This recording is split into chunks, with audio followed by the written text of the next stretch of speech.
Hello. Today we're going to look at theater or drama. Theater or drama exists in almost every culture in the world in a variety of forms and conventions.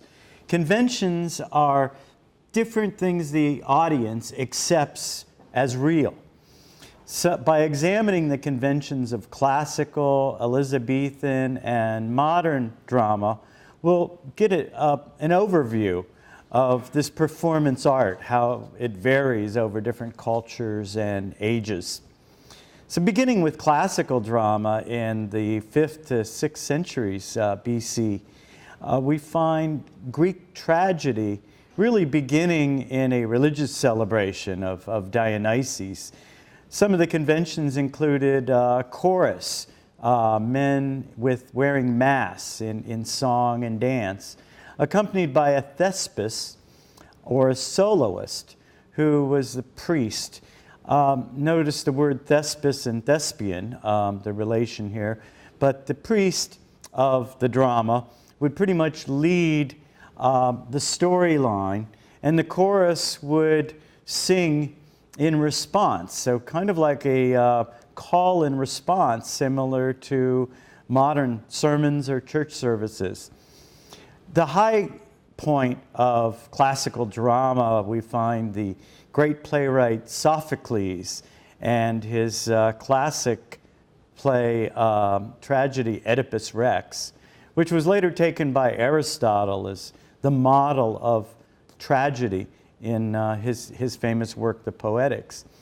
The tragic hero, Oedipus, has a flaw. The typical flaw was pride, or hubris, as the Greeks called it. This tragic flaw would usually lead to the hero's downfall.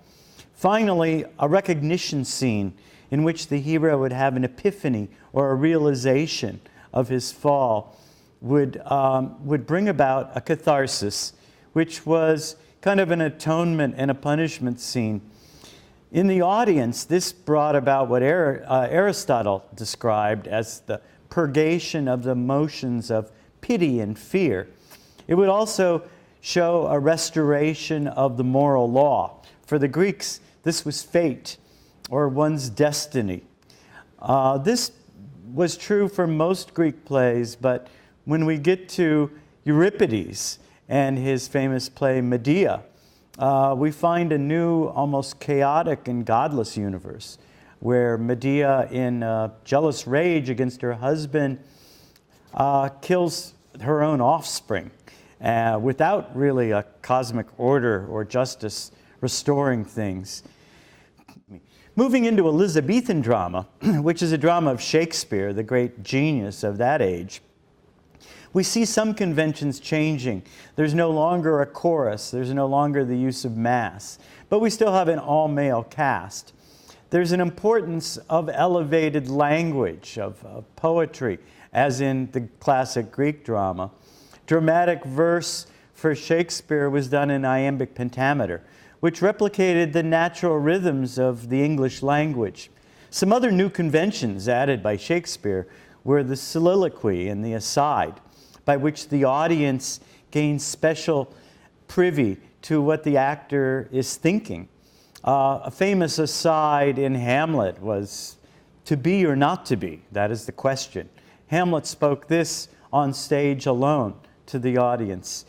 Another example of an aside is in the famous wedding scene in Hamlet, when Hamlet turns to the audience and says, "A little less than kin, a little more than kind," referring to his uncle's treacherous remarriage with his mother. Shakespeare created very complex characters. Hamlet exists as almost a universal philosopher and Renaissance man, way more needed than the role of the play required. There's an infusion of comedy as well, even in Shakespearean tragedy and history. The classic character of Sir John Falstaff, the happy-go-lucky drunk in the Henry IV history series. Falstaff really comes to life and has a life of his own. Other Shakespearean comedies focus more on comedy, and we see comedy all the way from the ancients to the moderns. A great example of comedy in the Greek age was Aristophanes' The Clouds. This was a comedy that was satirizing and poking fun at Socrates himself. In fact, it could have clouded some of his accusers' vision in the famous trial which condemned Socrates to death. So in modern times, we see a new theater of ideas, raising important social issues and criticism. Famous playwright Henrik Ibsen wrote The Dollhouse and Hedda Gabler, which brought new realization of the role of women and the eclipse of Victorian society. In 1959, Lorraine Hansberry wrote the famous play A Raisin in the Sun, bringing new awareness to civil rights and racism in America. Other conventions in modern tragedy change with some continuity. We look at Henry Miller's famous play, Death of a Salesman. The new tragic hero in the modern age becomes an anti-hero. He's the common man, where the language becomes less elevated. It becomes a language of every day. When we explore Willie Lowman, he's truly the low man on the totem pole. He's a modern anti-hero. Unfortunately, he does not have an epiphany at the end of his fall. But we do see the realization come through his son, Biff, who realizes Willie's adherence to the American dream was somewhat of a fatal flaw. So explore contemporary drama as well as Elizabethan and ancient drama in the exploration of everyday life. And we see drama reflecting the culture and the time period in which it arisen. Enjoy.